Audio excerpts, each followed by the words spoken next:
Dear world, I understand that you are upset with us here in Israel. Indeed, it appears that you are quite upset, even angry. Indeed, every few years you seem to become upset by us. Today it's Lebanon. Yesterday it was the brutal repression of the Palestinians. Before that it was the bombing of the nuclear reactor in Baghdad and the Yom Kippur War and the Sinai campaign. It appears that Jews who triumph and who therefore live upset you most extraordinarily. Of course, dear world, long before there was an Israel, we, the Jewish people, upset you. We upset the German people who elected Hitler and upset the Austrian people who cheered his entry into Vienna, and we upset a whole slew of Slavic nations, Poles, Slovaks, Lithuanians, Ukrainians, Russians, Hungarians, and Romanians. And we go back a long way in the history of world upset.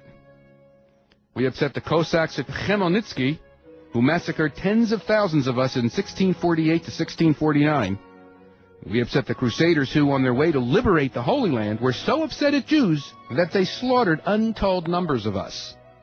And for centuries, we upset the Roman Catholic Church that did its best to define our relationship through inquisitions, and we upset the arch-enemy of the Church, Martin Luther, who in his call to burn the synagogues and the Jews within them showed an admirable Christian ecumenical spirit. And it is because we became so upset over upsetting you, dear world, that we decided to leave you, in a manner of speaking, and establish a Jewish state. The reasoning was that living in close contact with you as resident strangers in the various countries that comprise you, we upset you, irritate you, and disturb you. What better notion, then, than to leave you and thus to love you and have you love us? And so we decided to come home to the same land we were driven out of 1900 years earlier by a Roman world that, apparently, we also upset. Alas, dear world, it appears that you are hard to please. Having left you and your pogroms and inquisitions and crusades and holocausts, having taken our leave of the general world to live alone in our own little state, we continue to upset you. You are upset that we repress the poor Palestinians. You are deeply angered over the fact that we do not give up the lands of 1967, which are clearly the obstacle to peace in the Middle East. Moscow is upset, and Washington is upset, the radical Muslims are upset, and the gentle Egyptian moderates are upset. Well, dear world, consider the reaction of a normal Jew from Israel.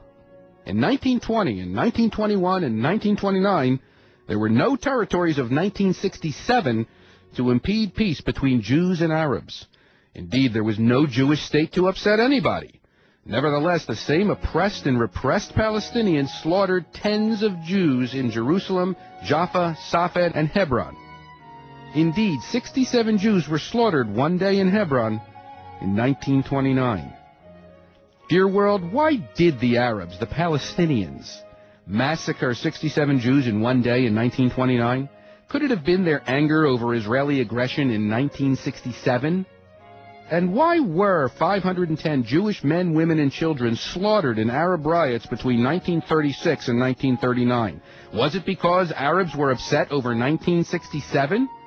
And when you, dear world, proposed a UN partition plan in 1947 that would have created a Palestinian state alongside a tiny Israel, and the Arabs cried no and went to war and killed 6,000 Jews, was that upset caused by the aggression of 1967? And by the way, dear world, why did we not hear your cry of upset then? The poor Palestinians who today kill Jews with explosives and firebombs and stones are part of the same people who, when they had all the territories they now demand be given to them for their state, attempted to drive the Jewish state into the sea. The same twisted faces, the same hate, the same cry of Itbach al-Yahud, slaughter the Jew, that we hear and see today were seen and heard then.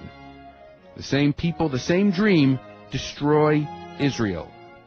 What they failed to do yesterday, they dream of today, but we should not repress them.